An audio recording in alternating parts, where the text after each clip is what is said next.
والصلاة والسلام على اشرف الانبیاء والمرسلین وعلى آلہ واصحابہ اجمعین، اما بعد فاعوذ باللہ من الشیطان الرجیم، بسم اللہ الرحمن الرحیم۔ افلا یتدبرون القرآن ام علی قلوب اقفالها، صدق اللہ العظیم۔ اللہم صلی علی سیدنا و مولانا محمد وعلی آل سیدنا و مولانا محمد وبارک وسلم علیہ۔ الحمدللہ، اللہ کے فضل و کرم سے آج ہم 10ویں پارے کی تفسیر کا مختصر خلاصہ سننے کا شرف حاصل کریں گے۔ 10ویں پارے میں 2 صورتیں ہیں۔ سورۃ انفال کا کچھ حصہ ہے اور اس کے بعد سورہ توبہ۔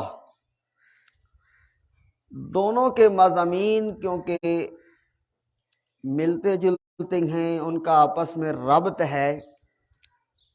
یہی وجہ ہے کہ سورہ توبہ کے شروع میں بسم اللہ الرحمن الرحیم نہیں لکھی جاتی،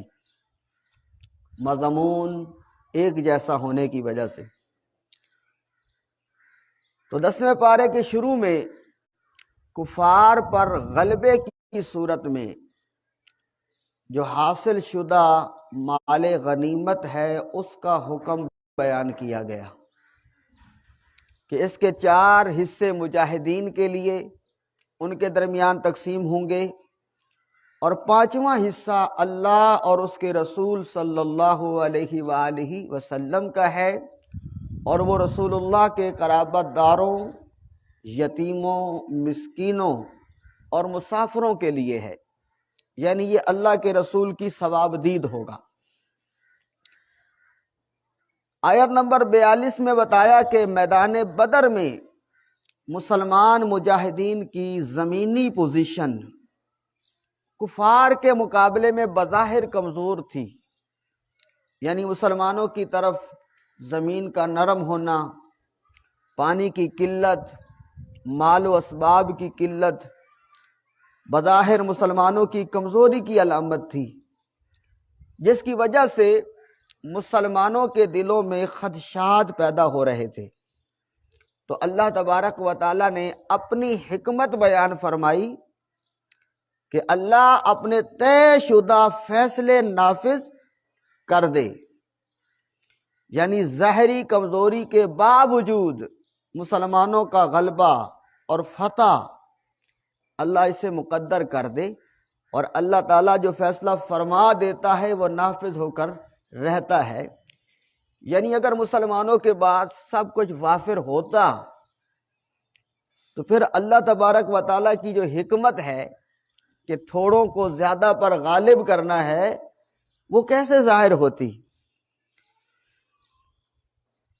اگلی آیت نمبر 53 میں قانون قدرت کے ایک اصول کو بیان کیا گیا ہے، اور وہ اصول جسے علامہ اقبال رحمۃ اللہ علیہ نے اپنے شعر میں بیان کیا ہے: خدا نے آج تک اس قوم کی حالت نہیں بدلی، نہ ہو جس کو خیال آپ اپنی حالت کے بدلنے کا۔ آیت نمبر 54 سے بتایا کہ آل فرعون اور پچھلی امتیں آیات الہی کو جھٹلانے کے جرم میں ہلاک کر دی گئی۔ آیت نمبر 60 میں فرمایا دشمن کے مقابلے میں پوری دستیاب قوت اور اسباب کے ساتھ تیار رہو، ہائی الرٹ رہو۔ یہ مسلمانوں کے لیے قیامت تک کے لیے پیغام ہے کہ مسلمانوں کو ہر وقت تیار رہنا چاہیے، تاکہ اس کے ذریعے تم اللہ اور اپنے دشمنوں کو ڈرا سکو، اللہ کے دشمنوں کو بھی، اپنے دشمنوں کو بھی۔ آگے چل کے یہ بتایا کہ اگر دشمن صلح پر آمادہ ہو، صلح کے لیے تیار ہو، تو تم بھی صلح پر آمادہ ہو جاؤ اور اللہ پر توکل کرو اور اگر ان کی نیت دھوکہ دینے کی ہو تو پھر تمہارے لیے اللہ کافی ہے۔ آیت نمبر 63 سے بتایا کہ اللہ تعالیٰ نے اپنے کرم سے تمہارے دلوں کو جوڑ دیا، اور اگر تم زمین کے سارے خزانے بھی خرچ کر دو تو یہ باہمی محبت، باہمی الفت یہ تمہارے درمیان پیدا نہ ہوتی۔ یعنی اگر اللہ کا کرم نہ ہوتا تو پھر یہ تمہارے درمیان جو محبت ہے، انصار، مہاجرین، مسلمانوں کی جو آپس میں اس وقت اخوت و بھائی چارہ تھا، تو اللہ فرما رہا ہے یہ بات میرے فضل، میرے کرم کے سبب ہے۔ اور فرمایا اے نبی آپ کو اللہ کافی ہے اور آپ کے تابع فرمان مومنوں کی جماعت کافی ہے۔ آیت نمبر 65 سے اللہ تعالیٰ نے نبی کریم علیہ السلام کو حکم فرمایا کہ مومنوں کو جہاد پر ابھارے۔ اللہ تعالیٰ تمہیں اپنے سے 10 گنا تعداد پر بھی فتح عطا فرمائے گا۔ بندہ مومن جب میدان جہاد میں کھڑا ہوتا ہے جذبہ جہاد سے سرشار ہو کر، تو ایک مجاہد کی طاقت 10 کافروں کے برابر ہوتی ہے۔ اور اس کے مناظر ہم نے دیکھے ہیں، سنے ہیں، اور ہر تاریخ ہمیں بتاتی ہے کہ ہمیشہ مسلمان تھوڑے ہوتے ہیں لیکن اللہ انہیں غلبہ عطا فرماتا ہے۔ اور پھر بعد میں فرمایا جب مسلمانوں میں کمزوری آ گئی، ایمانی لحاظ سے مسلمان جب کمزور ہوتے ہیں، تو فرمایا اللہ تعالیٰ تمہیں دشمنوں کی دگنی تعداد پر فتح عطا فرمائے گا۔ پھر بھی دگنی تعداد، لیکن اگر ایمان مضبوط زیادہ ہوگا، جذبہ زیادہ ہوگا، تو پھر 10 گنا زیادہ بھی ہوگا تو اللہ تعالیٰ فتح دے گا۔ لیکن اگر تمہارے ایمان میں کمزوری آ جائے گی تو پھر بھی کلمہ کی برکت ہے، اللہ تعالیٰ تم سے دگنوں پر بھی تمہیں فتح عطا کرے گا۔ ابتدائی اسلام میں جنگی قیدیوں کے احکام نہیں آئے تھے، تو رسول اللہ صلی اللہ علیہ وسلم نے صحابہ کے مشورے سے جنگی قیدیوں کو چھوڑنے کا فیصلہ فرمایا۔ تو قرآن نے اس مرحلے پر اس فیصلے کو پسندیدہ تو قرار نہیں دیا، لیکن مسلمانوں کی یہ جو اجتہادی خطا تھی اس پر مواخذہ بھی نہیں، اور ان کے لیے مغفرت ہے اور ان کے لیے عزت والی روزی ہے۔ اور اسی طرح کفار کے بارے میں فرمایا کہ وہ بھی ایک دوسرے کے دوست ہیں۔ آگے سورہ توبہ کا آغاز ہوتا ہے، تو اس سورت کی پہلی آیت میں مشرکین عرب سے مکمل محاصرہ کریں اور وہ جہاں بھی ملیں انہیں ان کے کیفر کردار تک پہنچا دیں۔ آیت نمبر 8 میں بتایا مسلمانوں کے ساتھ منافقانہ رویہ اختیار کرتے ہیں، اور اگر ان کی اخلاقی حالت یہ ہے کہ وہ مسلمانوں پر خدا نخواستہ غالب آ جائیں تو قرابت داری کا بھی پاس نہ کریں، یعنی اس حق تک وہ اخلاقی طور ہیں، یعنی ان کے لیے ماضی کی نفرتوں کو دل سے نکال دیا جائے۔ میں بتایا کہ جو کفار عہد کر کے اپنی قسموں کو توڑ دیں تو پھر وہ کسی قسم کی رعایت کے حقدار نہیں ہیں۔ وہ پہلے بھی رسول اللہ صلی اللہ علیہ وسلم کے ساتھ اس طرح کی عہد شکنیاں کر چکے ہیں۔ آیت نمبر 23 میں حکم ہوا کہ تمہارے باپ دادا، ان تمام چیزوں کا یکے بعد دیگرے ذکر فرمایا کہ جن سے انسان کو فطری اور طبعی طور پر محبت ہوتی ہے۔ باپ دادا، اولاد، بہن بھائی، بیویاں، شوہر، کنبہ، کمایا ہوا مال اور تجارت کہ جس کے خسارے کا کھٹکا لگا رہتا ہے، اور پسندیدہ مقامات، ان سب چیزوں کی محبت اپنے درجے میں مسلم ہے۔ انسان کو فطری طور سے ان چیزوں سے محبت، نماز چھوٹتی ہے تو چھوٹ جائے، بیوی بچوں میں بیٹھے ہیں، نماز کا وقت گزر جاتا ہے، کوئی پرواہ نہیں ہوتی، تو یہ سب کچھ کیا ہے؟ اگرچہ بظاہر دعویٰ ہے ایمان کا، بظاہر دعویٰ ہے محبت مصطفیٰ کا، لیکن اللہ تبارک و تعالیٰ نے فرمایا، یہ آیت ہمیں بتا رہی ہے کہ زبان کا دعویٰ قبول نہیں ہے، عملی طور پہ ثابت کرنا ہوگا کہ تمہیں اللہ اور اس کے محبوب علیہ الصلوۃ والسلام سے اور اللہ کے رستے میں جہاد کرنے سے کوئی اور چیز زیادہ محبوب نہیں ہے۔ آگے آیت نمبر 25 میں غزوہ حنین کا حوالہ دیتے ہوئے فرمایا گیا کہ بعض اوقات کثرت تعداد پر اترانا، ناز کرنا، یہ شکست کا سبب بن جاتا ہے۔ مسلمانوں کو یہ سکھایا گیا کبھی بھی اپنی تعداد پہ فخر نہیں کرنا، تمہارا بھروسہ، تمہارا توکل اللہ پہ ہونا چاہیے، اپنے اوزاروں پر، اپنی تعداد پہ نہیں ہونا چاہیے۔ یہی مسلمانوں کے ساتھ غزوہ حنین میں ہوا، لیکن پھر اللہ تبارک و تعالیٰ نے اپنے رسول اور مومنوں پر قلبی سکون نازل کیا اور غیبی لشکروں کے ذریعے مدد فرمائی۔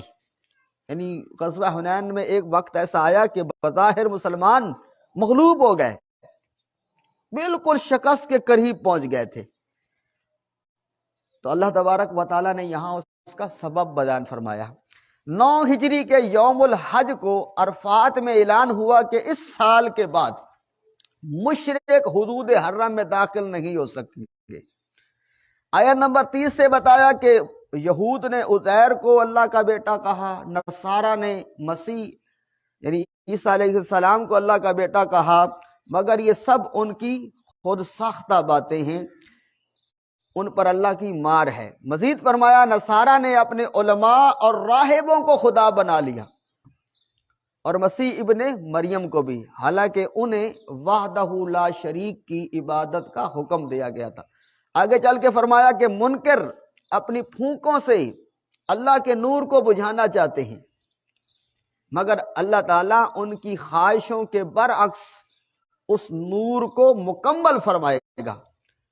اور اللہ اپنے رسول کو ہدایت اور دین حق کے ساتھ بھیجا ہے تاکہ اسے تمام ادیان پر، تمام دینوں پر غالب کر دے۔ آیت نمبر 34 سے سونا اور چاندی یعنی دنیاوی مال و دولت ذخیرہ کرنے والوں اور اس میں سے اللہ کا حصہ نہ نکالنے والوں، اللہ کے راستے میں خرچ نہ کرنے والوں کو دردناک عذاب کی وعید سنائی گئی، اور پھر بتایا کہ قیامت کے دن ان کے اپنے جمع کیے ہوئے مال ان کو جہنم کی آگ میں تپا کر اس سے ان کی پیشانیاں، ان کے پہلوؤں اور ان کی پیٹھوں کو داغا جائے گا، اور انہیں کہا جائے گا اپنے ہی جمع شدہ مال کا اب مزہ چکھ لو۔ آیت نمبر 36 میں بتایا کہ ابتدائے افرینت سے، جب سے یہ کائنات بنی ہے تب سے اللہ کی کتاب میں، اللہ کی تقدیر میں مہینوں کی تعداد 12 ہے، اور ان میں سے 4 حرمت والے ہیں، ذوالقعدہ، ذوالحج، محرم اور رجب۔ جب یہ حرمت والے مہینے آتے، کیونکہ ان مہینوں میں جنگ منع تھی، کفار مکہ جب ان مہینوں میں جنگ کرنا چاہتے تو وہ کیا کرتے تھے، مہینوں میں رد و بدل کر دیتے۔ اگر رجب آئے وہ کہتے نہیں ہم اس کو شعبان بنا لیتے ہیں، اگلے مہینے کو رجب بنا لیں گے، اور اگر ذیقعد میں ان کو لڑائی کرنا ہوتی تو وہ کیا کہتے، یہ ذیقعد نہیں ہے، یہ ابھی رمضان چل رہا ہے، جب رمضان آئے گا تو اس کو ہم ذیقعد بنا لیں گے، یعنی مہینوں میں تبدیلی کر لیتے، اللہ کی نافرمانی کرتے۔ تو اللہ تعالیٰ نے فرمایا کہ مہینوں کو مؤخر کرنا یہ کفر میں مزید زیادتی کرنے کے مترادف ہے۔ آیت نمبر 40 میں سفر ہجرت کے موقع پر غار ثور میں حضرت ابوبکر صدیق رضی اللہ تعالیٰ عنہ کی خاص رفاقت کو ایک امتیازی شان کے ساتھ یہاں بیان کیا گیا، اور اس آیت میں 6 مرتبہ مختلف انداز میں حضرت سیدنا ابوبکر صدیق کا ذکر ہوا۔ ثانی اثنین اذ ھما فی الغار اذ یقول لصاحبہ لا تحزن ان اللہ معنا۔ پھر فرمایا کہ اللہ تعالیٰ نے کلمہ کفر کو پست رکھا اور اللہ کا دین وہ سر بلند ہے۔ آگے فرمایا کہ جب جہاد کے لیے عام اعلان ہو جائے، عام حکم ہو جائے، تو پھر تم جس حال میں بھی ہو تمام وسائل کے ساتھ جہاد میں شریک ہو جاؤ۔ پھر فرمایا منافقین قسم کھا کھا کر اور طرح طرح کے بہانے بنا کر جہاد سے پہلو طی اختیار کر کے جان چھڑانے کی کوشش کرتے ہیں، جبکہ سچے مومن فرمایا دل و جان سے جہاد کے لیے نکل کھڑے ہوتے ہیں۔ پھر فرمایا جہاد سے پہلو طی اختیار کرنے والے وہی لوگ ہیں جن کا اللہ اور قیامت پر ایمان نہیں ہے۔ آج کیسا دور چل رہا ہے، جہاد کو انتہا پسندی اور پتہ نہیں کیا کیا نام دے دیے گئے ہیں، حالانکہ اللہ فرما رہا ہے کہ جہاد اس سے کنی وہی کترائے گا جس کا اللہ اور اس کے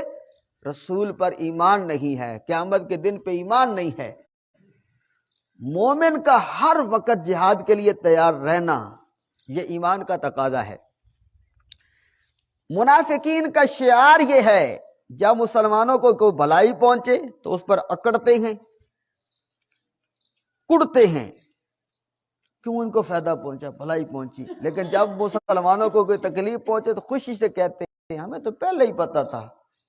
ان کے ساتھ ایسا ہونا ہے۔ آگے آیت نمبر 60 میں اللہ تعالیٰ نے صدقات واجبہ اور زکوٰۃ،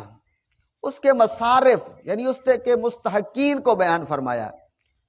اور قطعیت کے ساتھ بیان فرما دیا کہ فقراء، مساکین، عاملین زکوٰۃ یعنی زکوٰۃ جمع کرنے کے لیے جو کام کرتے ہیں ملازمین، مؤلفۃ القلوب یعنی کسی کا دل جوئی کرنے کے لیے، اگر پتہ ہے کہ فلاں بندہ کافر ہے لیکن اگر اس کو مال دیا جائے تو وہ اسلام کی طرف آ جائے گا، یقین ہے، تو پھر اس کو بھی زکوٰۃ دی جا سکتی ہے، اس کو مؤلفۃ القلوب کہتے ہیں۔ غلامی سے گردن آزاد کرانا، غلام ہو کوئی کسی کا اور اس سے غلامی سے نجات دلانی ہو۔ آج کے دور میں کوئی غلامی نہیں رہی، تو اگر کوئی قیدی ہے، بے گناہ قید ہے اور اس کو سزا ہوئی ہے کہ اتنا پیسہ دو اور رہائی حاصل کرو، تو اس کو بھی دی جا سکتی ہے اور اس شک میں آتا ہے۔ جو قرض کے بار تلے دبا ہوا ہو، مقروض ہو، اس کو بھی زکوٰۃ دے سکتے ہیں۔ فی سبیل اللہ یعنی جنہوں نے اپنے آپ کو کل وقتی طور پر دین کی کسی خدمت کے لیے وقف کر رکھا ہو تو اس کی مدد کرنا تاکہ یہ مزید دین کا کام کریں۔ اسی طرح مسافر، آگے آیت نمبر 61 میں فرمایا بعد منافق اللہ کے نبی کو ایذا پہنچاتے ہیں اور کہتے ہیں کہ وہ کانوں کے کچے ہیں۔ اللہ کے محبوب کے بارے میں یہ الفاظ وہ کہتے ہیں، جبکہ نبی کریم تمام لوگوں کی بات سننا یہ مومنوں کے لیے باعث رحمت ہے، اور جو رسول اللہ صلی اللہ علیہ وسلم کو تکلیف دیتے ہیں ان کے لیے دردناک عذاب ہے۔ آخر میں آیت نمبر 78 میں اللہ تعالیٰ نے متنبع فرمایا کہ اللہ دلوں کے رازوں اور سرگوشیوں سے بھی واقف ہے اور وہ غیبی باتوں کو بھی بہت زیادہ جاننے والا ہے۔ منافقوں کا ایک شعار بتایا کہ نادار مومنین جب محنت کی کمائی سے تھوڑا سا مال صدقہ کرتے ہیں تو یہ منافق ان پر تان کرتے ہیں، ان کا مذاق اڑاتے ہیں، تو اللہ تبارک و تعالیٰ نے فرمایا اللہ ان کو ان کے مذاق کی سزا دے گا۔ اللہ تعالیٰ نے اپنے نبی کو فرمایا یہ منافق جو آپ کے گستاخ ہیں،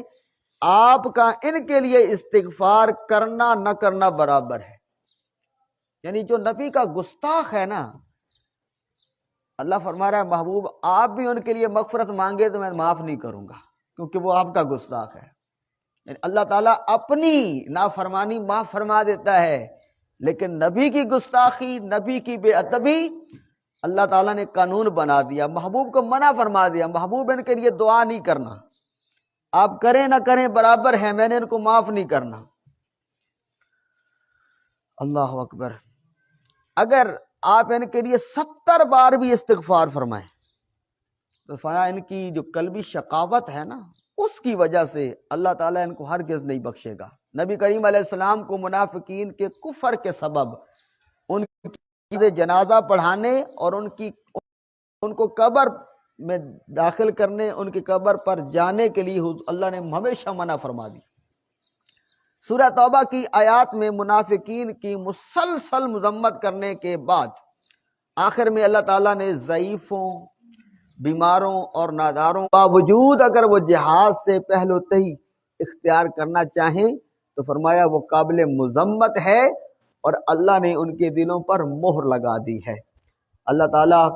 ہمیں قرآن کا نور عطا فرمائے، ہمیں قرآن کو سمجھ کر پڑھنے کی توفیق عطا فرمائے۔ الحمدللہ رب العالمین، والصلاة والسلام علی سید الانبیاء والمرسلین۔ اللہم نور قلوبنا بنور القرآن،